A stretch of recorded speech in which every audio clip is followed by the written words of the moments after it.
She grabbed a stranger's hand to avoid her ex-boyfriend, not knowing he was a billionaire CEO. Before we begin this story, tell me where you're watching from and rate this story from 0 to 10 in the comments. Enjoy the story. On a random street corner, a woman's desperation and a billionaire's decision would collide, forging a dangerous pact under the neon lights. A dark side street behind Aura, one of the city's most exclusive and sophisticated bars. The muffled music pulses from the main entrance, a few yards away. Maya, wearing her bartender uniform, black pants, black shirt, exits through the employee door. She looks exhausted, but relieved to have finished her shift. She sits on a step to swap her work shoes for a pair of comfortable sneakers, a daily ritual. Her face, though tired, is striking, with eyes that have seen more than they should have. She stands up, slings her bag over her shoulder, and walks toward the main street. As she reaches the corner, she stops suddenly. Her entire body freezes. Across the street, under the light of a lamppost, is Richard, her ex-boyfriend. He's waiting for her. His posture is tense, predatory. The camera focuses on Maya's face. The relief in her eyes is replaced by pure, visceral panic. She instinctively steps back into the shadow of the wall. At the same instant, a black luxury sedan pulls up at the opposite corner. Adrian, impeccably dressed in an expensive suit, gets out of the car. He's the epitome of power and indifference, talking on his phone as he walks toward the bar's entrance. Maya is trapped. In one direction, the danger she knows all too well. In the other, a complete stranger. Richard spots her and starts crossing the street toward her. Maya has only a second to decide. In an act of pure survival instinct, Maya chooses the unknown. She steps out of the shadows, fixes her hair, and crosses the street, not to run away, but to walk toward Adrian.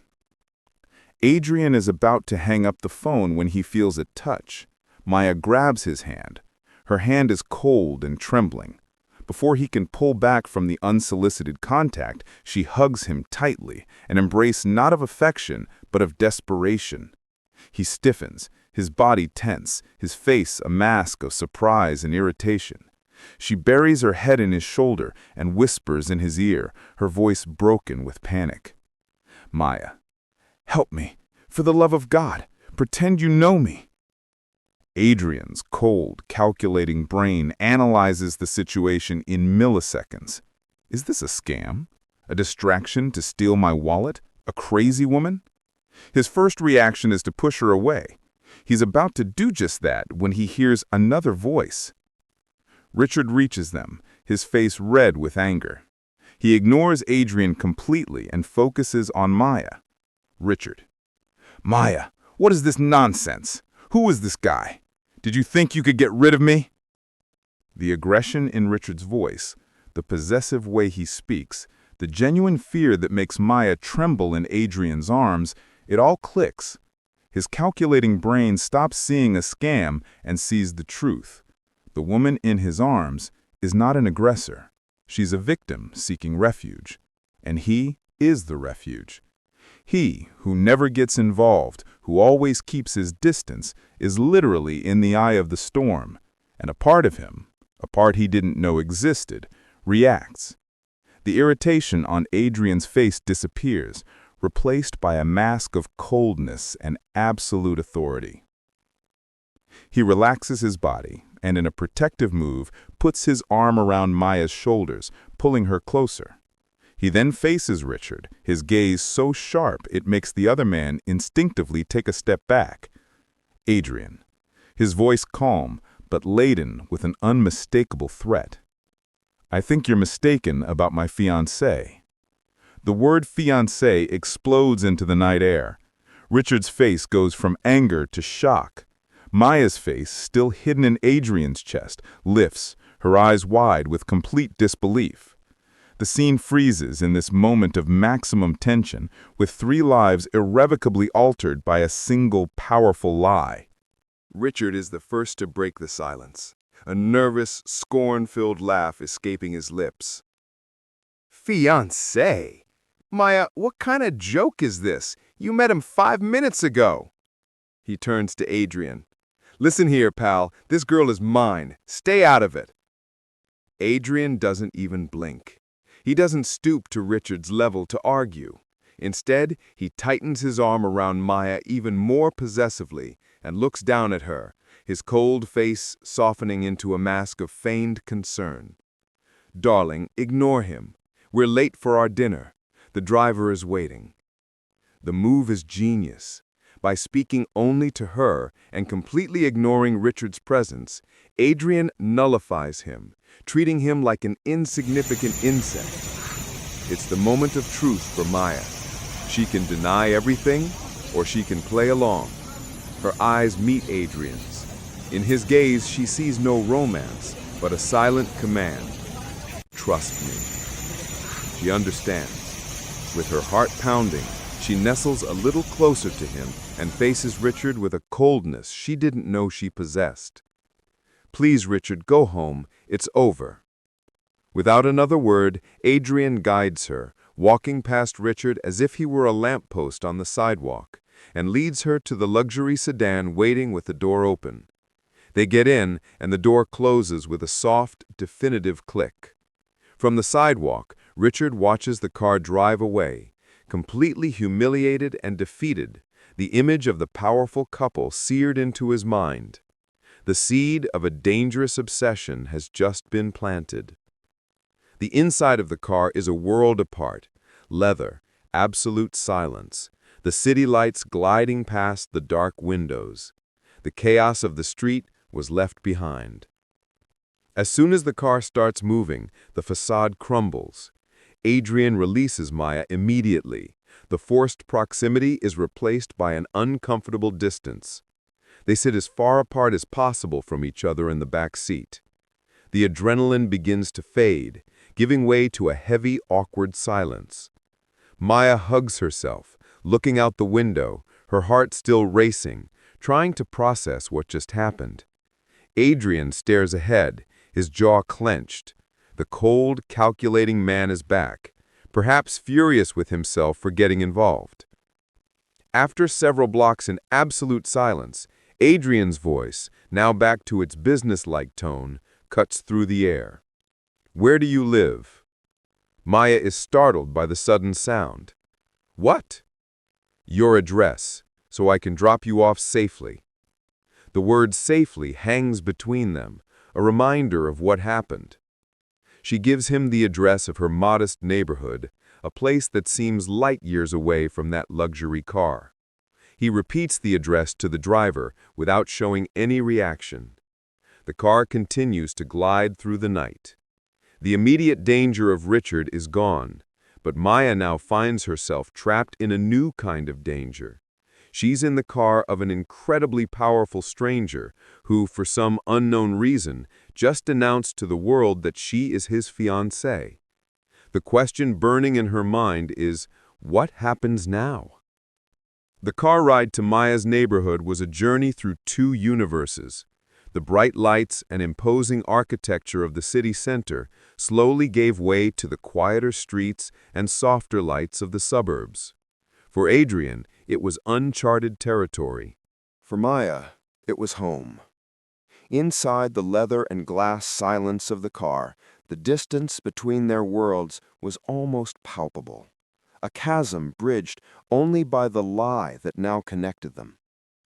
The luxury sedan stops in front of a simple, brick apartment building with a few potted plants at the entrance. The car looks like a spaceship that has landed on a strange planet.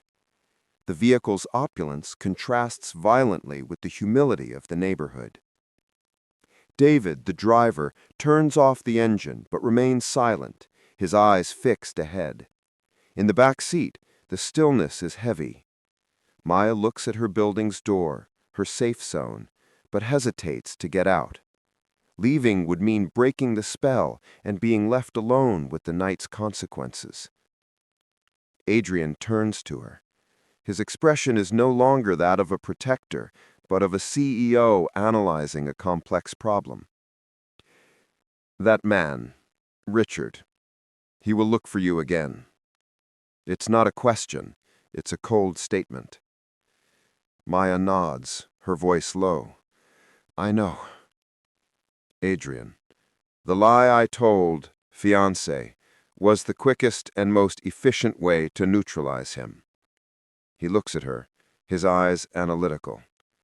Men like him, cowards and obsessed, don't back down from pleas. They back down from a power they cannot challenge. Maya looks at him, confused. Maya, thank you, really. I don't know how to thank you. Adrian interrupting her, his tone still pragmatic. It's not over yet. He'll be back. And when he comes back, the story needs to be consistent. He pauses, his calculating mind at work. For a while, for your safety, we need to maintain this charade. Maya's jaw drops. Maya, maintain the charade? What do you mean? I don't even know you. I don't even know your name. Adrian Vance. He ignores the first part of her question. And you're right, we don't know each other. But now, to that man, we're engaged. It's the only thing that will keep him away from you. He adjusts himself in the seat, now addressing her as if in a boardroom. Adrian, I'm offering you a proposal, Maya, a contract. I'm offering you total protection. My presence, even if feigned, will create a barrier he won't dare to cross. I guarantee your safety. Maya suspiciously, and what do you want in return? For the first time, a trace of something other than calculation appears in Adrian's eyes, a spark of curiosity, perhaps even boredom with his own life. Adrian, my world is predictable, monotonous. The people are all the same. You, tonight, were anything but predictable. In return, you offer me a break in my routine. And for the charade to be believable, my fiancé wouldn't be working late at a bar, vulnerable. I'll cover your expenses, you quit your job, you stay safe, and I, well, have an interesting ally. The proposal hits her like a wave. The idea of being supported by a man, of entering into a financial agreement, was exactly the kind of control she fled from with Richard. Her instinct screams for her to refuse, to run and maintain her independence. But the fear of Richard is real. His threats, the harassment, the feeling of never being safe. Adrian's offer was a gilded cage, but perhaps it was the only alternative to the cage of fear. Adrian seems to read the war in her face. He looks at her, waiting for the answer that to him is obvious. But Maya takes a deep breath, finds the strength within herself, and looks back at him, her eyes firm. Maya, in a voice that is low but unwavering, says, I appreciate the help you gave me on the street. I really do. But the answer to your proposal is no. Adrian is taken by surprise. Refusal is the last thing he expected. I'm not quitting my job, and I'm not taking your money. I spent the last year fighting to get my independence back, and I'm not going to trade it for a gilded cage. I won't trade one controller for another. The silence in the car is heavy. Adrian's calculating mind processes the information. He's not used to hearing the word no. But instead of anger, an expression of genuine surprise and a hint of admiration appears on his face. Adrian says, after a pause, his tone softer, You're brave. He takes the same black business card from his pocket. I respect your decision, but the man you're afraid of won't respect it. He extends the card to her. Keep this, not as part of a contract, but as a guarantee. If he comes looking for you again, if you're in real danger and need help, with no strings attached and no money involved, call me. With that, the driver gets out of the car and opens the door for her. Maya hesitates for a second, then takes the card and gets out, still stunned. She stands on the sidewalk, holding the card, as the luxury car pulls away and disappears into the darkness. That night, Maya took the card out of her purse. She held in her hand a different choice, no longer between freedom and bought security, but between her own strength and the unexpected help of a powerful and enigmatic man. And deep down, she knew it was only a matter of time until she had to make that call. In the days that followed, Maya tried to cling to a fragile normality. She had faced the billionaire and won, keeping her dignity intact. But the victory came at a price, the loneliness of her struggle.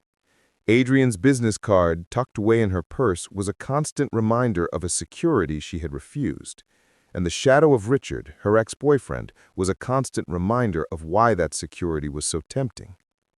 On a normal work night, Maya is behind the bar, skillfully preparing a cocktail. Her movements are precise, but her eyes are unfocused. Every time the bar door opens, she quickly looks up, her body tensing for a split second before relaxing when she sees it's not him. A coworker watches her, concerned. Hours passed, and it's nighttime. Maya leaves work. She doesn't take the shortest route. She walks along brighter, busier streets, constantly looking over her shoulder. In her hand, her house keys are positioned between her fingers like a makeshift weapon.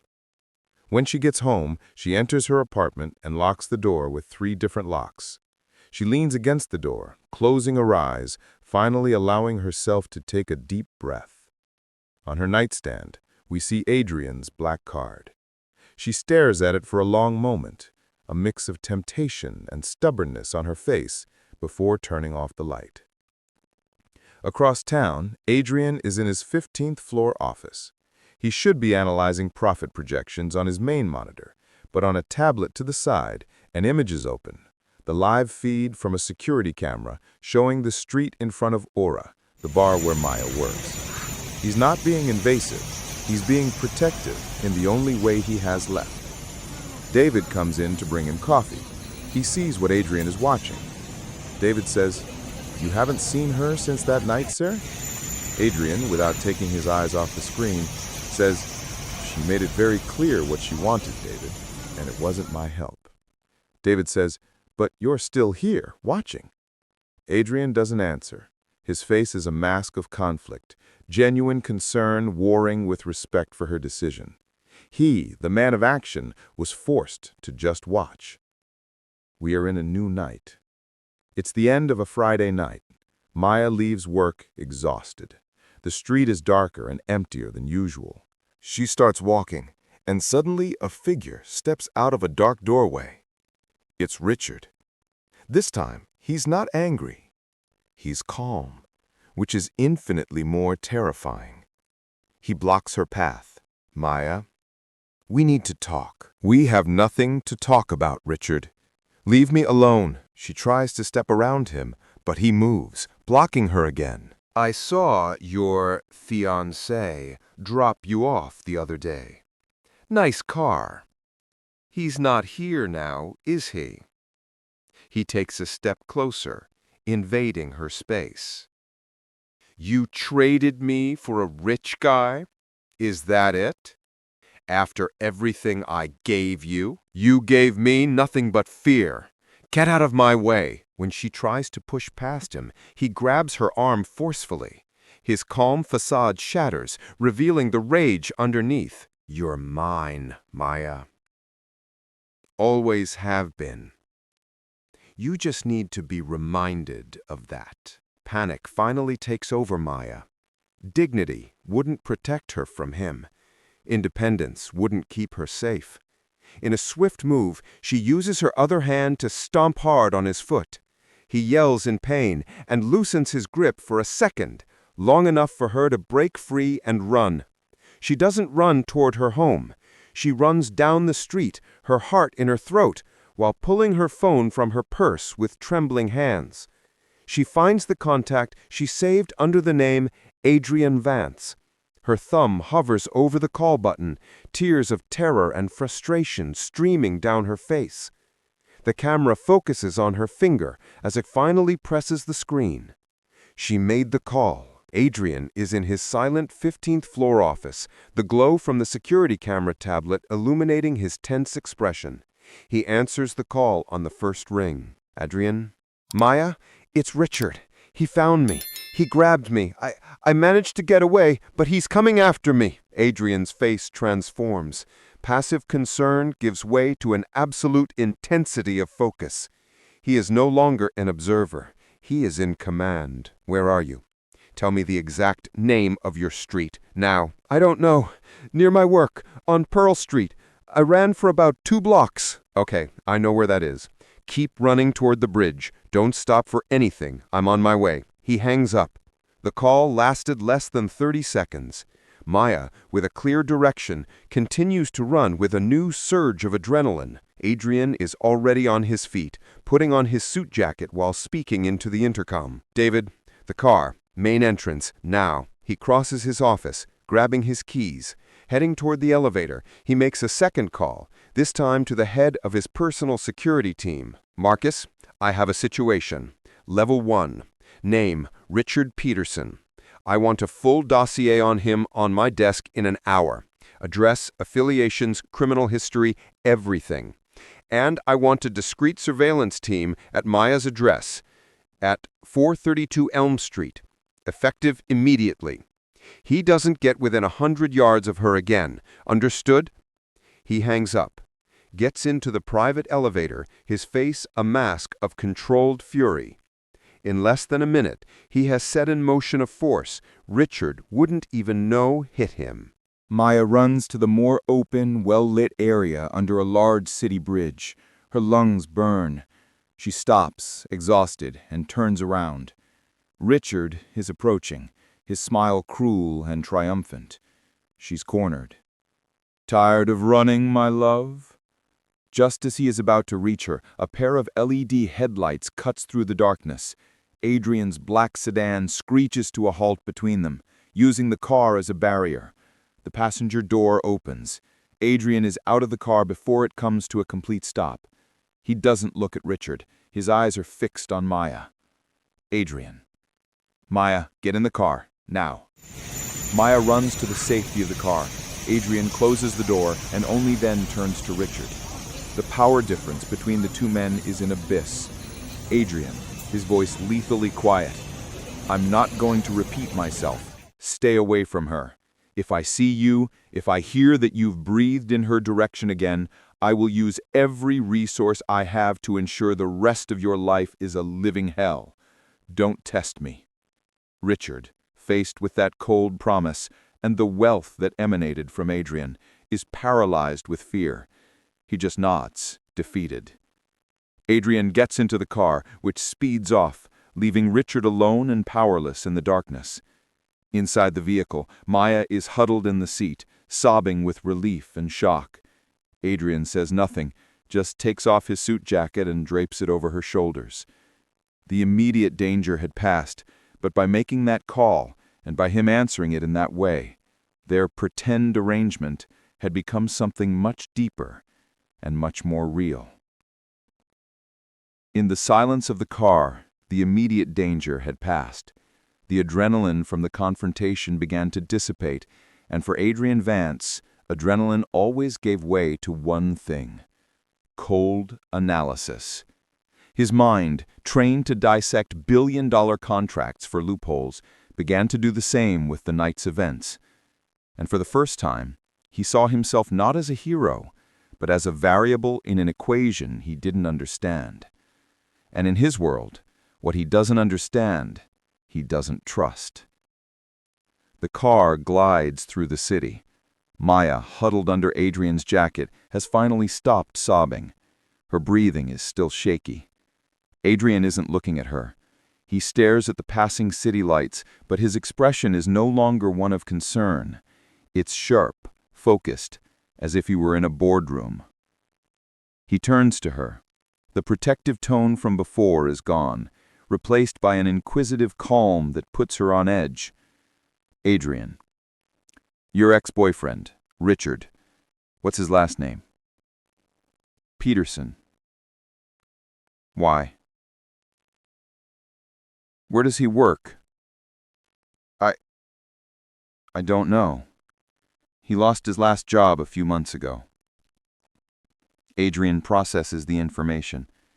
An unemployed man with too much time on his hands to feed an obsession. The story fits. But was it real? Adrian. How did he find you tonight? Was it a coincidence? With Richard, it's never a coincidence. He follows me, sends messages, shows up at places. Adrian looks at her, his gaze piercing. And me. Was it a coincidence that I was there too? The question hangs in the air, heavy and full of suspicion. Maya looks at him, the confusion on her face slowly giving way to a pained disbelief. What? It was a well-executed plan. The damsel in distress, the villain who shows up at just the right time, and the rich man who is conveniently there to save the day. Was it all an act, so I would give you what you refused the first time? The accusation hits her harder than Richard's attack. The tears return to her eyes, but this time they are of cold anger and deep humiliation. She straightens up, taking his jacket off her shoulders and placing it in the space between them. The barrier is back. You think I planned this? She lets out a bitter laugh. You think I have the power or the malice to orchestrate something like this? To be terrorized and humiliated on the street? She looks at him, and the strength he had admired in her returns with full force. Maya. Let me remind you, Mr. Vance, I was the one who refused your proposal. I was the one who said I didn't want your money. If this was a scam, I would have accepted your offer on the first day and would be in a luxury apartment now, not trembling in your car after almost being attacked. Her words, logical, proud, and undeniably true, shatter his armor of cynicism. He sees the miscalculation. A con artist would have taken the money. She didn't. The woman beside him wasn't a predator.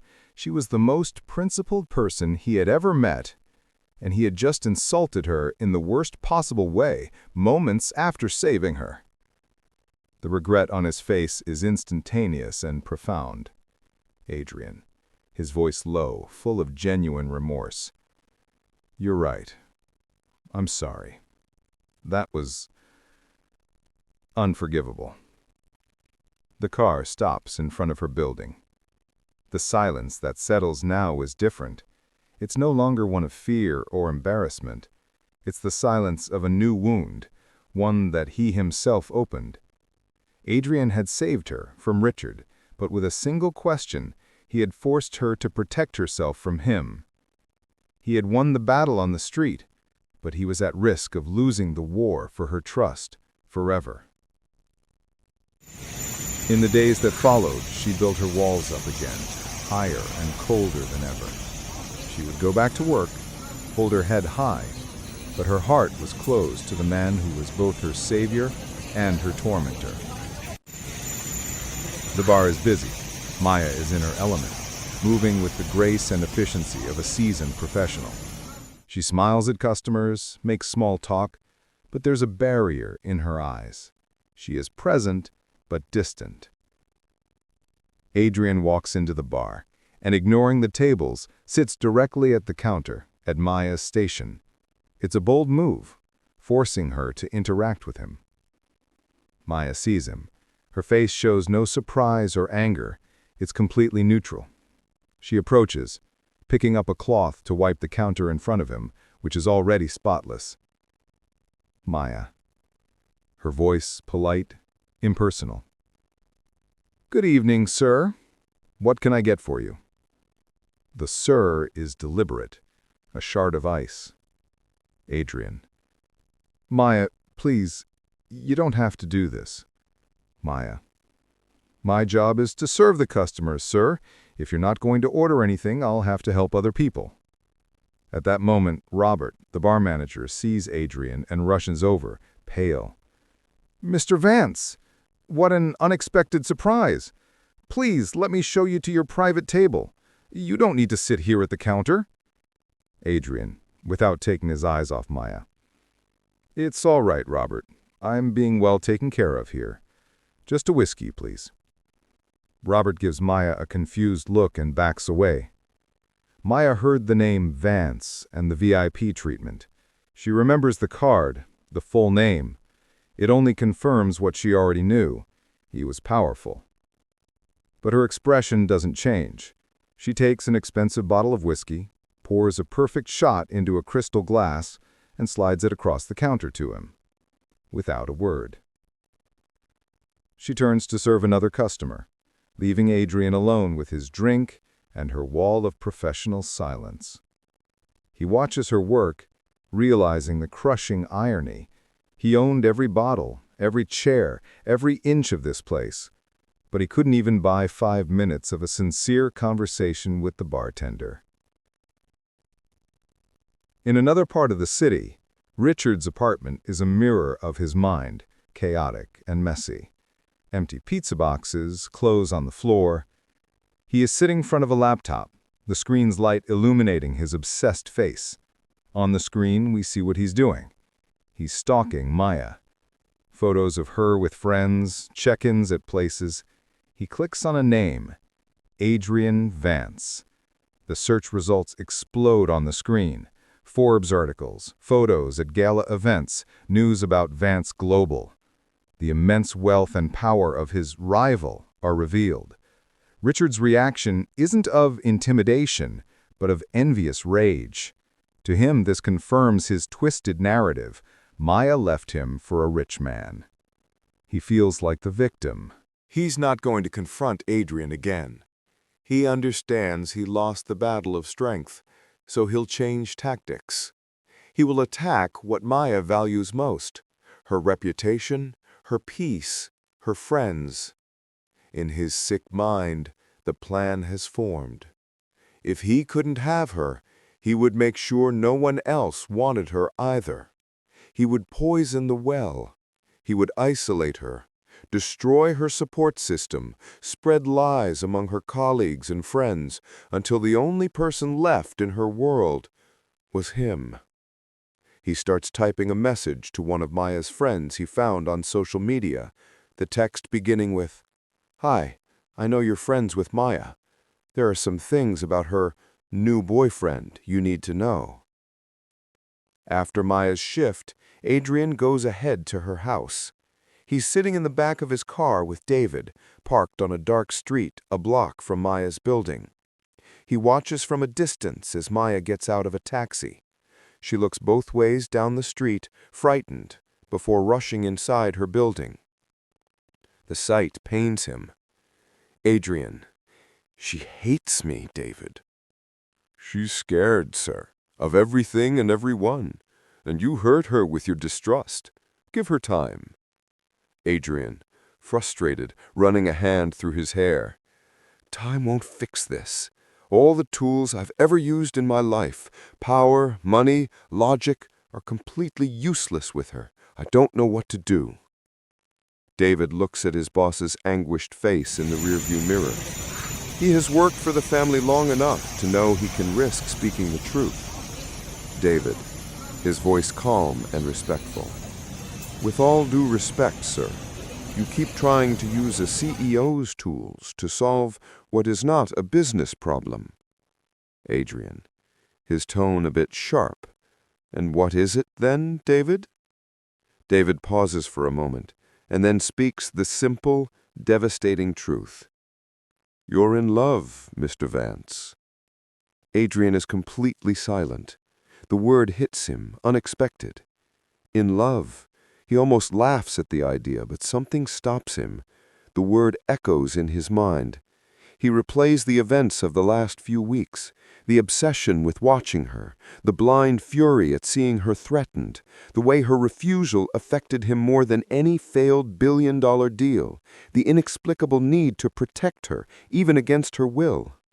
His gaze turns to her building's entrance, and in that moment, the truth hit him with the force of a revelation. It wasn't curiosity. It wasn't a challenge. It wasn't boredom. David was right. He, Adrian Vance, the man who saw relationships as transactions, was irrevocably and dangerously in love with his bartender. This realization doesn't calm him. On the contrary, it alarms him. His phone buzzes.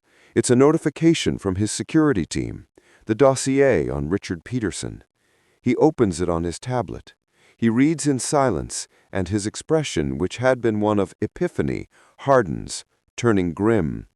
The file reveals a pattern of behavior far more dangerous than he had imagined. Stalking accusations, a previous restraining order. Adrian, more to himself than to David. This is worse than I thought. He now knows that the threat to Maya is even greater, and now, aware of his own feelings, the need to protect her becomes a personal and absolute mission. The question is no longer whether he should intervene, but how to do it without the woman he loves hating him forever. The next day, Maya is sitting in a coffee shop, waiting for her best friend, Sarah. She looks tired, but there's a determination in her face. She needs to vent. She needs an ally in her confusion. Sarah arrives and hugs her, but there's a strange hesitation in her gesture. She sits down and can't meet Maya's eyes. "Maya, you won't believe the madness my life has been. I need to tell you about Adrian, Richard." Sarah. "Maya, Richard sent me a message." Maya falls silent, a bad feeling forming in her stomach. Sarah. "He said he was worried about you, that this new billionaire fiancé of yours has a reputation, that he's controlling and dangerous. He said he was just trying to protect you." Maya. "And you believed him?" Sarah. "It's not that. It's just, Maya, it's all so strange. One minute you're struggling to pay the bills, the next you're engaged to a CEO. Richard might be scum, but what if he's telling the truth about this guy?" Maya stares at her friend, devastated. Richard's poison was working. He was no longer attacking her directly, but he was poisoning her well, isolating her from her own support system. She stands up, the pain of a friend's betrayal adding to all the other wounds. "Maya, I have to go." She leaves the coffee shop, feeling more alone than ever. At that same moment, Adrian is in his office, Richard's dossier open on his screen. He is focused, strategic. He picks up the phone and dials a number from his personal list. Adrian, on the phone. "Hello, Kate. It's me, Adrian. I need a favor. Are you still in touch with your old college roommate? The women's rights lawyer?" "Yes, that's her. I have a situation that requires the utmost discretion and sensitivity." He turns to the window, looking out at the city. Adrian, on the phone. "I need her to find someone. The ex-girlfriend of a man named Richard Peterson, the one who filed the restraining order against him. I don't want her to be intimidated. I want her to be approached by another woman, a lawyer, and asked if she would be willing to share her story to help someone else who is going through the same thing. Her name is Maya." Adrian knew he couldn't force Maya to believe him. The truth would have no value coming from him. But coming from another victim, from someone who survived the same monster, the truth would be undeniable. He was no longer acting like a CEO solving a problem, but like a man desperately trying to protect the woman he loved in the only way she could accept. It's night, and Maya is working, moving like an automaton. The conversation with Sarah has left her devastated and suspicious of everyone. Her armor of coldness is stronger than ever. An elegant and kind-looking woman in her 30s sits at the counter at Maya's station. She doesn't look like the usual type of customer at the bar. Woman, "A glass of water, please." Maya serves the water, in silence. The woman observes her for a moment. Woman. Her voice is soft but firm. "You're Maya, right?" Maya, defensively. "Yes. How can I help you?" The woman takes a deep breath, as if gathering her courage. "My name is Jessica, and I know this is going to sound like the strangest thing in the world, but I'm Richard Peterson's ex-girlfriend, the one who got the restraining order." Maya freezes. The glass she was cleaning stopped in her hand. The world around her seems to disappear. The past, which she had feared so much, had just materialized in front of her, but now as a possible and terrifying ally. Maya stares at Jessica, the glass still in her hand. Her mind races, trying to process. She gestures to a coworker who takes her position at the bar, giving her a worried look. Maya, her voice low, almost a whisper, "This way." She guides Jessica through a door and into a small break room in the back of the bar. The place is cramped, with a few lockers and a small table. The sound of the bar becomes a muffled hum. Jessica, seeing the panic in Maya's eyes, her voice is calm and supportive. "I know this is a shock. I'm sorry to show up like this. A lawyer contacted me. She said you were in a similar situation to what I went through. She asked if I'd be willing to talk to you. I said yes because I swear I wish someone had done the same for me." Jessica's words immediately establish a foundation of trust. This wasn't an attack. It was an act of solidarity. "Maya, what happened to you?" Jessica takes a deep breath, reliving painful memories. "With Richard, it all starts like a fairy tale, doesn't it? He makes you feel like you're the center of the universe." Maya nods. The memory is familiar. "But then, slowly, he starts to isolate you. My friends became a bad influence. My coworkers didn't appreciate me. When I tried to break up, he wouldn't accept it. The messages started. The calls. He would show up at my work, at my home. He never seriously physically harmed me, but he broke my spirit. He made me feel like I was crazy, like it was my fault." As Jessica speaks, Maya's face freezes. She isn't just hearing a story. She's hearing an echo of her own life, of her own fears. Jessica. "The stalking only got worse. I had to get a restraining order. I changed jobs, apartments. I had to rebuild my life to escape his shadow. He doesn't stop, Maya. He doesn't take no as an answer. He escalates. Please be very, very careful." The tears Maya had been holding back finally streamed down her face. Tears of fear, but also of validation. She wasn't exaggerating. The danger was real. "Maya," her voice choked up, "thank you. Thank you for telling me this. Jessica, we need to look out for each other." She gives her a small card with her number. "If you need anything." She gets up to leave. "Maya, before she leaves, it was Adrian Vance who asked you to come, wasn't it?" Jessica, a faint smile. "The lawyer didn't give me a name, just said it was someone who cared a lot about your safety." The soft sound of the elevator arriving on the floor is almost inaudible over Richard's shouts. The doors open. Adrian steps out. He isn't running. His movements are fast, but deliberate, filled with a cold, controlled fury. David, his driver, is a step behind, a solid and imposing figure. Richard, sensing the presence behind him, stops and turns. Upon seeing Adrian, a savage rage takes over his face. You think you can steal her from me? She's mine." He lunges toward Adrian, his fist raised, reason completely lost to obsession. Adrian doesn't move, but David does. With surprising speed and efficiency, David intercepts Richard. He dodges the clumsy punch, grabs Richard's arm, twists it behind his back, and slams him against the wall with a dull thud. The fight is over before it even begins. It's a professional neutralization, not a street brawl. Richard screams, more out of surprise and pain than anything else. With the threat contained, Adrian turns to the damaged door. He doesn't shout. He speaks with a calm projected to cut through her panic. "Adrian, Maya, it's me. Adrian, it's okay now. It's safe. You can open the door." From inside the apartment, Maya hears his voice. The sound of Richard pounding on the door has been replaced by silence and then by Adrian's voice. Trembling, she unlocks the bedroom door, crosses the living room, and opens the front door a crack.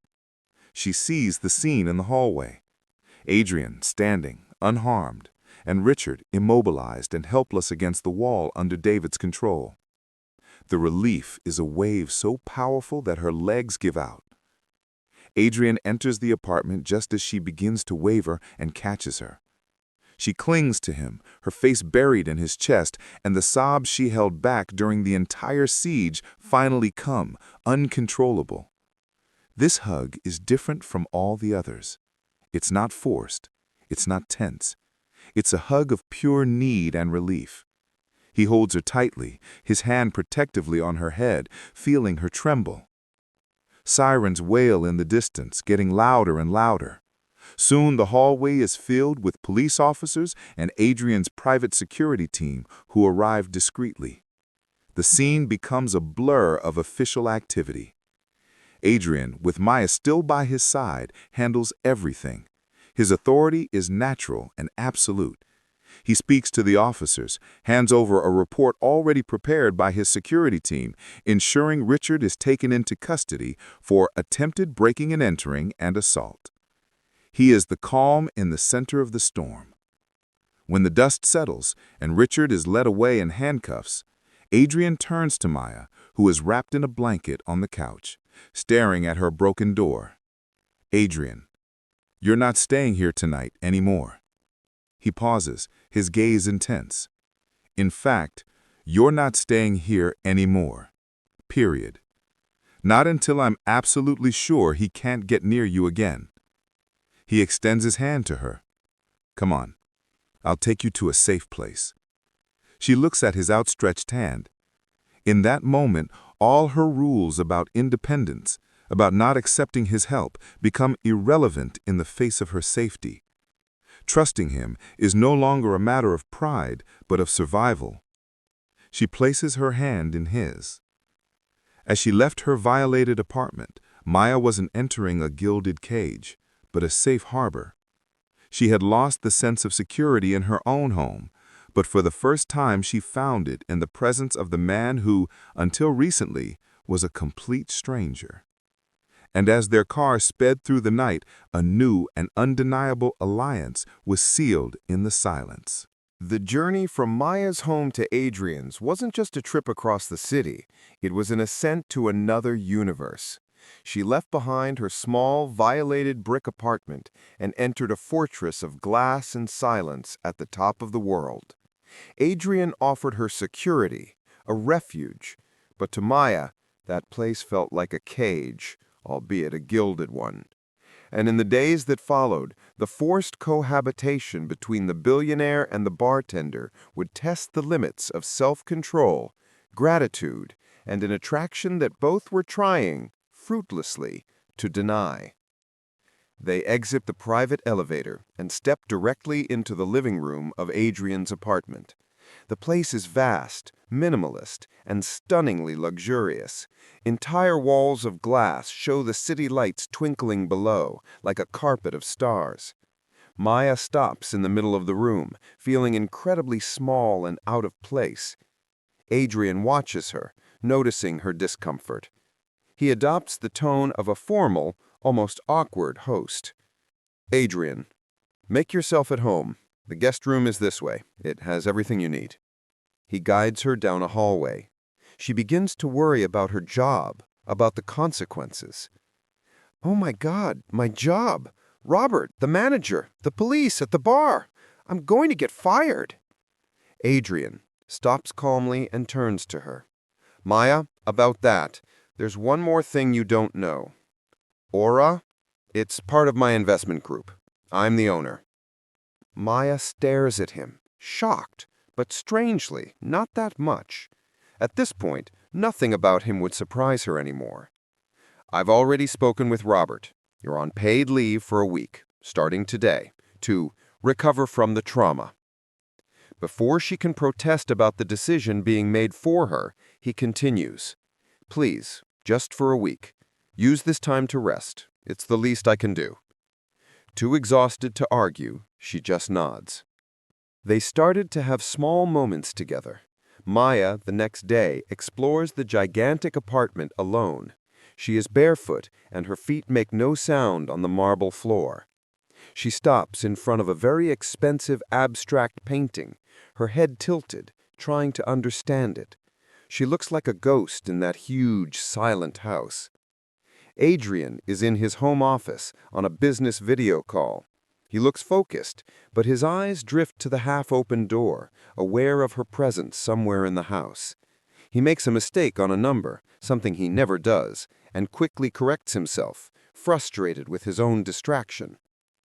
After the first 2 days, Maya, unable to stand the formal food prepared by Adrian's private chef anymore, decides to cook. She makes a simple pasta dish, the kind of comfort food from her home. Adrian finds her in the kitchen, surprised. They eat together at the huge dining table, in silence, but for the first time, the food tastes like home to him.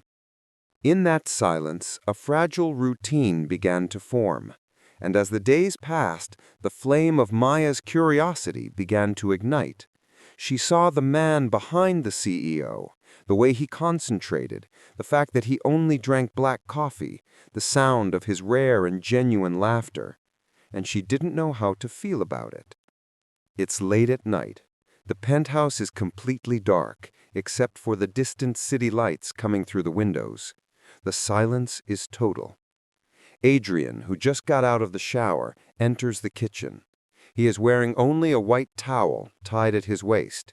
He opens the refrigerator, the light from inside illuminates him, and he grabs a bottle of water. At the same time, Maya, who couldn't sleep, also comes from the guest room toward the kitchen, looking for a glass of water. She tiptoes, making no noise so as not to wake him. Adrian closes the refrigerator, plunging the kitchen into darkness again. He turns. She enters the room at the same instant. They collide in the dark. "Ow! Sorry, Careful, I didn't—" In the awkward collision, her arm hits the knot of his towel. The fabric comes loose.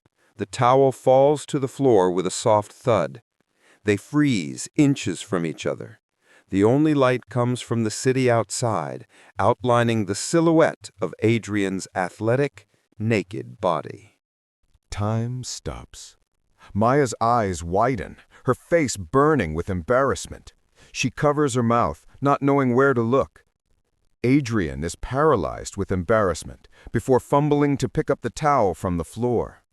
The barrier of formality, of protector and protected, of CEO and bartender was completely and irrevocably demolished.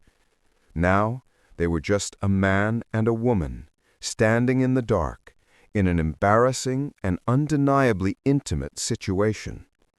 The question hanging in the air is, what happens now? Oh my God. I'm so sorry. I didn't see. I'm sorry. She turns abruptly and runs back down the hall toward her room, the sound of her hurried footsteps echoing in the silence. Adrian is left alone in the kitchen. He quickly picks up the towel from the floor and wraps it around his waist. He leans against the cold marble counter, his head back.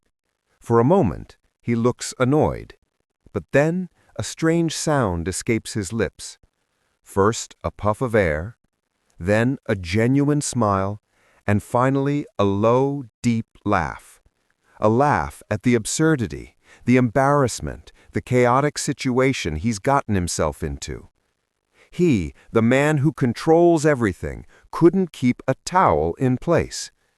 And the humanity of that moment amuses him in a way nothing has in years. A few minutes have passed. Maya is lying in bed, her eyes wide open, staring at the dark ceiling. She can't sleep. She tried to erase the image from her head, but it was useless. His silhouette against the city lights, the way the shock gave way to an almost vulnerable embarrassment, his laugh that she heard echoing down the hall. She turns her face into the pillow, frustrated with herself. She should be angry, or at least indifferent. but her heart was still racing. She couldn't deny it. Underneath the expensive suit, the cold CEO attitude, Adrian Vance was an incredibly handsome man. And desire, a feeling she thought had died with her last relationship, began to awaken, stubborn and confused. With each passing day in that golden refuge, the image of the intimidating CEO was slowly being replaced by that of the man who cooked with her in silence, who laughed alone in the kitchen. A few days have passed. It's the last afternoon of Maya's time off. She is standing near the huge glass wall, looking down at the city below, but her expression is not one of admiration. It's of pure anxiety. Adrian watches her from the entrance to the living room. He notices the change in her posture. The calm she had acquired in the last few days was gone. Adrian, are you okay, Maya? Yes, of course. Just thinking. The time off ends tomorrow. And you don't want to go back. It's not a question. Maya's facade crumbles. She turns to him, her eyes filled with a real fear. Oh my God. My home. I close my eyes and I still see my broken door. I still hear his screams. That place doesn't feel safe anymore. I don't know if I could go back there. Not yet. Then don't go back. She looks at him, surprised. Adrian, stay here, for as long as you need, until you feel safe again, for real. His offer is so genuinely kind, so different from the contract he initially proposed, that it completely disarms her. Gratitude and the whirlwind of other feelings overwhelm her. They are standing near the window, very close. The sexual tension that has been growing since the kitchen incident finally reaches a boiling point. His gaze drops to her lips for a fraction of a second. It's all she needs to see. Adrian enters the room. Coming back from his office, he stops when he sees her there, so focused. He approaches silently, curious. He looks over her shoulder and sees the drawing. He sees himself, but not as he sees himself in the mirror. In the drawing, he looks softer, more vulnerable, more human. He is completely speechless, touched in a way that catches him by surprise. Is that how you see me? Maya doesn't look up immediately.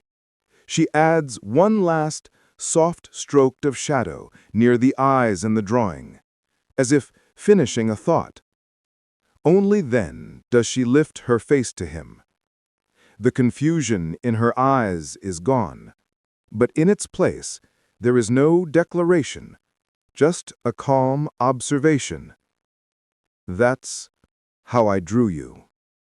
She is no longer running from the confusion, but she is also not running into his arms. She is simply there, present. And in that stillness, the chasm between them didn't disappear, but a fragile bridge was built. The next step now was unknown territory for both of them. After that, Maya is feeling more at ease in the penthouse. She walks down one of the long corridors, looking for the library Adrian had mentioned. She comes to a dark wooden door that seems to be the right one. She opens it without knocking, thinking it's a common room. The instant she opens the door, the sound of running water and hot steam hits her. It's a bathroom, a huge marble bathroom. Her brain takes a fraction of a second to process. Through the steam, she sees Adrian's silhouette inside the glass shower stall. For an instant, the slightly ajar shower door reveals more than she should see. An unmistakable glimpse of his naked, wet body. A muffled scream escapes Maya's lips. Horror and shame paralyze her for a second before she slams the door shut. "Oh my God, I'm so sorry. I thought it was the wrong door. I'm sorry." She doesn't wait for a response. She turns and runs back to the guest room, her heart pounding, the image burned into her mind. Maya throws herself on the bed, her face buried in the pillow, mortified. But running from the hallway didn't mean running from the image that now haunted her. She tried to feel only shame, but her body betrayed her. The heat rising to her face wasn't just from embarrassment. Her heart wasn't just beating from panic. She remembered the portrait she drew, and now the mental image was much more vivid. The truth was, stripped of his expensive suits and his CEO armor, Adrian Vance was a breathtaking man. And for the first time, Maya allowed herself to indulge in the fantasy, imagining what it would be like to touch him, to be touched by him. A soft knock on the door jolts her from her reverie. "Maya?" Before she can answer, the door opens slowly. Adrian is standing in the doorway, and he is wearing only a white towel, tied loosely at his waist. Droplets of water still glisten on his shoulders and chest. His hair is damp and disheveled. He doesn't look embarrassed. On the contrary, there's a playful, challenging glint in his eyes. He leans against the doorframe, crossing his arms. "Did you like what you saw?"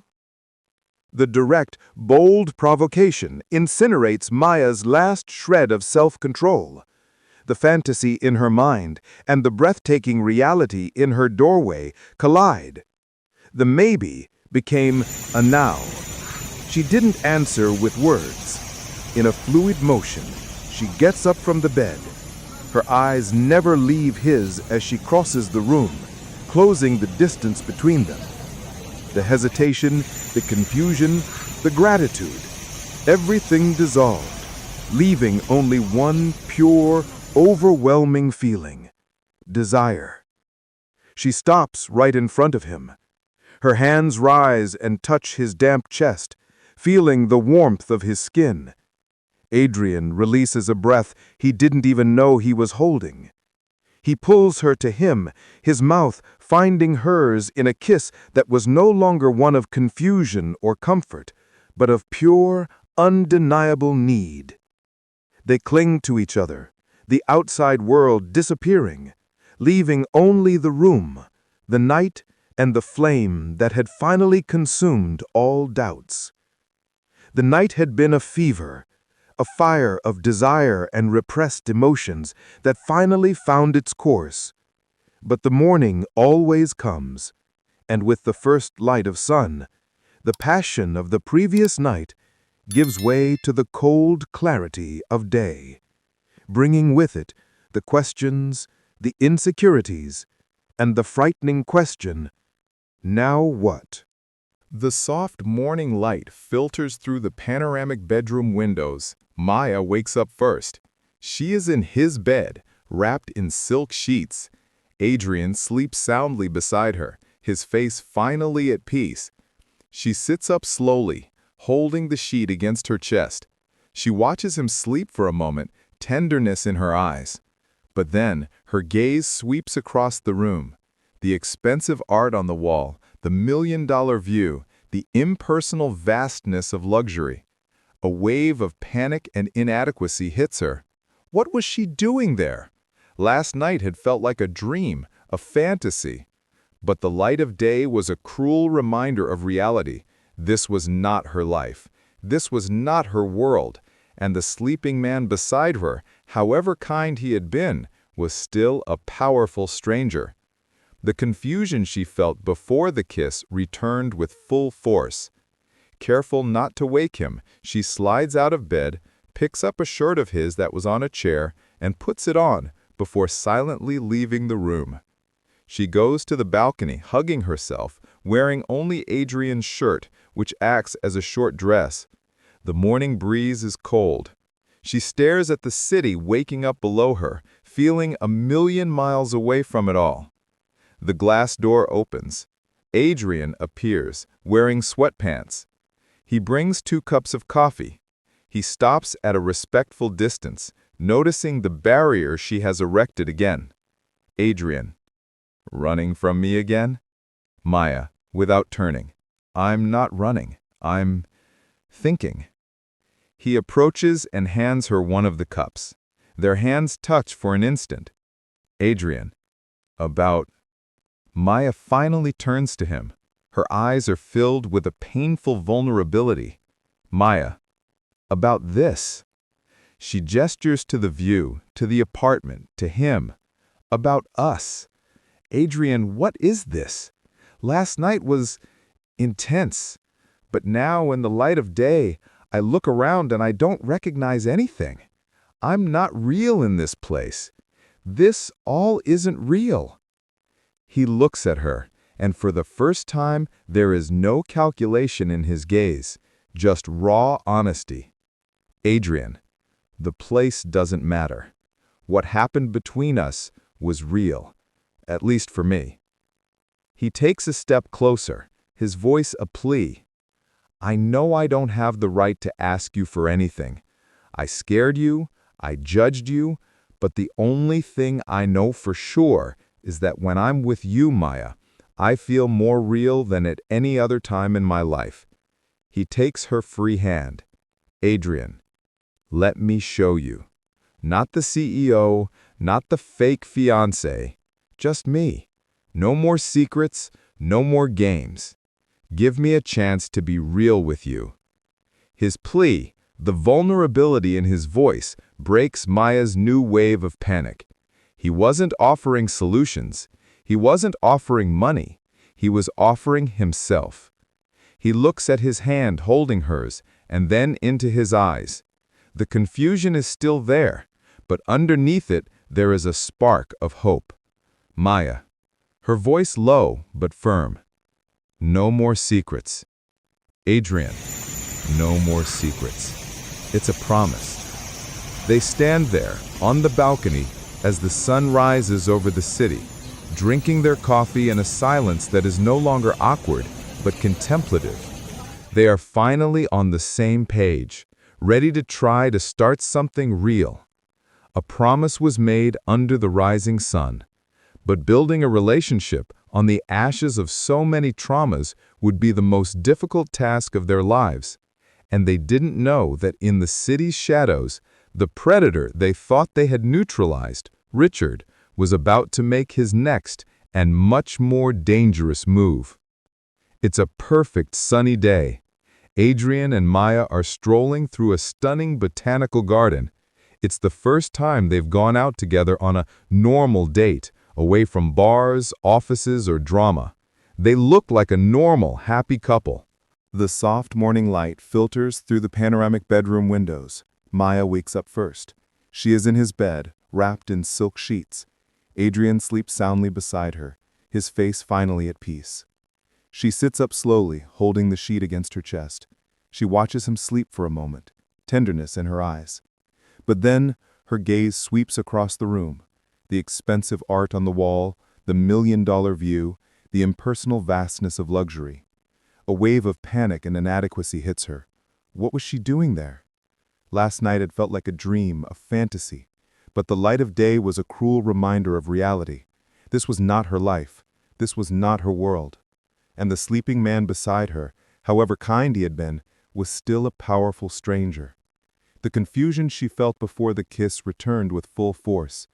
Careful not to wake him, she slides out of bed, picks up a shirt of his that was on a chair and puts it on, before silently leaving the room.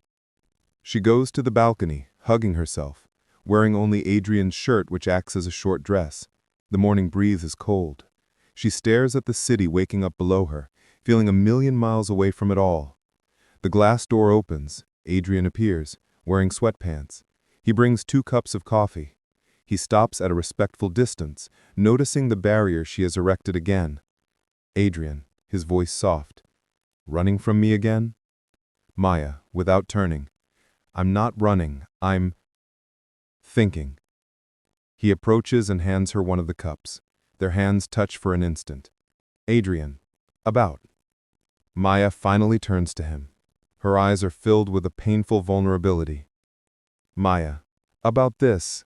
She gestures to the view, to the apartment, to him. About us. Adrian, what is this?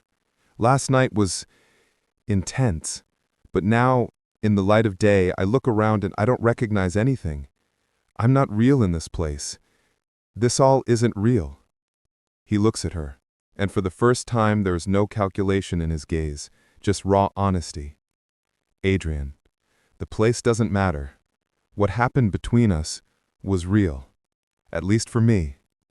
He takes a step closer, his voice a plea. I know I don't have the right to ask you for anything. I scared you, I judged you. But the only thing I know for sure is that when I'm with you, Maya, I feel more real than at any other time in my life. He takes her free hand. Adrian, let me show you. Not the CEO, not the fake fiancé. Just me. No more secrets, no more games. Give me a chance to be real with you. His plea, the vulnerability in his voice, breaks Maya's new wave of panic. He wasn't offering solutions. He wasn't offering money. He was offering himself. He looks at his hand holding hers and then into his eyes. The confusion is still there, but underneath it, there is a spark of hope. Maya, her voice low but firm. No more secrets. Adrian, he squeezes her hand. No more secrets. It's a promise. They stand there, on the balcony, as the sun rises over the city, drinking their coffee in a silence that is no longer awkward, but contemplative. They are finally on the same page, ready to try to start something real. A promise was made under the rising sun, but building a relationship on the ashes of so many traumas would be the most difficult task of their lives. And they didn't know that in the city's shadows, the predator they thought they had neutralized, Richard, was about to make his next and much more dangerous move. It's a perfect sunny day. Adrian and Maya are strolling through a stunning botanical garden. It's the first time they've gone out together on a normal date, away from bars, offices, or drama. They look like a normal, happy couple. Maya has the sketchbook he gave her, sitting on a bench, sketching a rare flower. Adrian doesn't rush her. He sits beside her, in silence, just watching her with a genuine smile. The peace between them is comfortable, real. Maya, without taking her eyes off the drawing. Thank you for this. Adrian, for the sketchbook? Maya, for this. She gestures to the park, to the sun, to the moment. For a normal day. He takes her hand. The gesture is simple, but carries the weight of everything they've been through. Adrian, I promised you I would be real. They walk hand in hand toward the exit, laughing at a joke. They are in their bubble of happiness. A figure blocks their path. It's Richard. Maya's instant smile vanishes. Adrian positions himself in front of her, his body tense. Richard doesn't look angry. He has a cold, calm smile on his face, which is even more frightening. Richard. Maya and Adrian Vance. What a beautiful couple. Enjoying the day? Adrian, his voice low and dangerous. Richard, I warned you to stay away from her apartment. Richard laughs, a dismissive sound. You warned me not to get close to her apartment. You didn't say anything about the park. It's a free city. He looks at Adrian. I've been doing some research on you, Vance, about your business, your competitors, your other enemies. You think you're the only one who knows how to play dirty? The veiled threat hangs in the air. Adrian, this is over, Richard. Go away. Richard, not yet. With a snap of his fingers, two large, intimidating figures emerge from behind a row of trees, surrounding them. It's an ambush. Adrian, to Maya, in an urgent whisper, Run, Maya, go! But there is nowhere to run. The two men advance on Adrian. He pushes Maya back and prepares to fight. He fights fiercely, adrenaline and protective instinct driving him, but it's 2 against 1, and they are professionals. While Adrian is busy fighting to defend himself, Richard moves toward Maya. See, my love, your Prince Charming isn't so powerful after all. He grabs her by the arm. Maya screams. The sound of her scream gives Adrian superhuman strength. He gets rid of one of the attackers with a blow and lunges toward Richard, but the second man intercepts him, knocking him to the ground with a hard blow. Adrian, on the ground, his face bleeding, can only watch helplessly as Richard pulls a syringe from his pocket. Calm down. You're just going to sleep for a little while. He presses the syringe against her neck. Maya's eyes widen in terror, and then, slowly, her body goes limp and she collapses in his arms. The last thing Adrian sees is Richard dragging Maya's unconscious body into a black van that screeches to a halt beside them. The door slides open. They throw her inside and the van speeds off, leaving Adrian behind, defeated and broken, on the park ground. The promise of safety he had made to her was broken in the most brutal way possible. Adrian is on the ground, his face bleeding. He ignores the pain, his eyes fixed on the street where the van disappeared. With a guttural effort, he gets up. He takes his phone from his pocket. The screen is cracked, but it works. His hands are shaking, not from fear, but from pure rage. He makes a single call. The call is answered on the first ring. Marcus. They took her. He doesn't need to say who. Black van. No visual plates. East exit of the Botanical Garden heading south, towards the highway. I want access to all traffic cameras, satellites, every resource we have. I want eyes on every corner of that region. Find that vehicle. He pauses, the threat in his voice absolute. You have 5 minutes, or you can clear your desk and get out of town. Adrian's sedan screeches to a halt. David jumps out, his face in shock seeing his boss's condition. Sir. Drive. He gets into the back seat. The luxurious interior instantly transforms into a command center. He opens his laptop and connects it to the car's system. The laptop screen comes to life, showing a map of the city. Red dots representing traffic cameras begin to flash. The audio from his security team plays through the car's speakers. Marcus. Sir, we have a signal. A camera on Port Avenue caught a matching van, heading for the industrial dock area. Adrian pulls up Richard's dossier on a second screen. He's not just tracking the van, he's trying to predict the destination. He cross-references the data, looking for properties, old addresses. Adrian, to David, to the port area, fast. Adrian finds a file in the dossier, an old import company owned by Richard's father which went bankrupt years ago, but still owns an abandoned warehouse at Dock 12. At the same instant, Marcus's voice returns. Sir, we have a visual. The van just entered the warehouse complex at Dock 12. There are no other exits. That's it. He closes the laptop. The hunt is over. The rescue phase is about to begin. David, turn off the headlights. Stop 2 blocks away. He turns to a built-in security compartment in the car. He opens it. Inside, there is a military-grade first aid kit, a radio communicator, and a high-power flashlight. He takes the flashlight, its weight solid and threatening. The car stops silently in the darkness of the port area, a deserted industrial zone. Adrian gets out of the car. He wipes the blood from his face with the back of his hand. The CEO was gone. The confused lover was gone. What remained was a man with a single purpose engraved on his soul. He looks at the dark warehouse in the distance. David, on the radio. Secure the perimeter. No one gets in, and more importantly, no one gets out. I'm going in alone.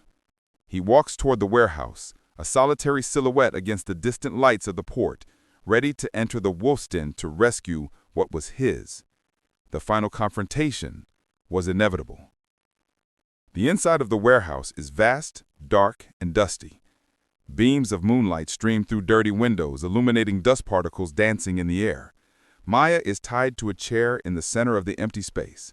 She is starting to wake up, her head throbbing, her vision blurry. Richard is pacing back and forth in front of her, like a caged animal. He is agitated, the adrenaline of the chase giving way to an unhinged euphoria. See, my love? Your Prince Charming isn't so powerful after all. He stares at her, the fear in her eyes slowly giving way to a cold anger. A shadow moves on the periphery of the warehouse. Adrian enters through a rusty side door, moving silently through the shadows. He reveals himself, his voice echoing in the cavernous space. It's over, Richard. Let her go. Richard, caught by surprise, panics. He runs to Maya and pulls her from the chair, using her as a shield and pressing a piece of broken metal against her throat. "Stay back! I swear I'll hurt her!" Adrian stops, his hands up in a gesture of surrender, though his eyes remain fixed, calculating. "You don't want to hurt her. You want her. But that's not going to happen. You lost." It is at this moment that Maya acts. Seeing that Richard's attention is entirely on Adrian, she uses the last of her strength. She stomps with all her might on Richard's foot and bites the hand holding her. He screams in pain, his grip loosening for a split second. It's all Adrian needs. He lunges forward, not like a brawler, but with brutal precision. He dodges the makeshift blade, grabs Richard's arm, and immobilizes him with a swift and efficient arm lock. Richard is disarmed and thrown to the ground, defeated. At the same instant, the large warehouse doors burst open with a bang. Bright lights flood the place. Adrian's security team and the police rush in, weapons drawn. The hunt was indeed over. Richard is handcuffed and led away, shouting empty threats. With the threat eliminated, Adrian runs to Maya. He wraps her in his arms and she clings to him, trembling uncontrollably. The adrenaline, the fear, and the relief hit her all at once. Maya, her voice muffled in his chest, I thought I was going to die." Adrian, holding her tightly, his voice full of raw emotion, "I will always find you, Maya, always." They stand there, embracing, in the midst of the chaos, the only point of calm in a world that had just been turned upside down.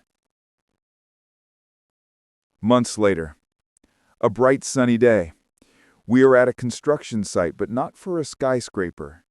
We see the foundation of what is clearly a community center or a modern library. In the background, a once run-down neighborhood now shows signs of revitalization. Adrian and Maya are standing side by side, looking at the project's blueprints. They aren't wearing expensive suits or bartender uniforms. They are dressed casually and relaxed. He has his arm around her shoulders. The peace between them is real, hard-won. Maya is now the director of the revitalization project, funded by Adrian's new foundation. Maya, sometimes I still can't believe this all started with a lie. Adrian kisses the top of her head. The lie was how I found you. He turns to her, his eyes full of love. But the truth is why I'm never letting you go again. They kiss, a long, calm kiss full of promise, with the sound of their new future being built in the background. Sometimes the most desperate act can lead us to our true destiny. And love, when it's real, not only survives the storms, but uses their strength to build something new, stronger and truer than before. What did you think of Maya and Adrian's journey? Leave your opinion in the comments. We love to know what you think. And don't forget to subscribe for more exciting stories like this one.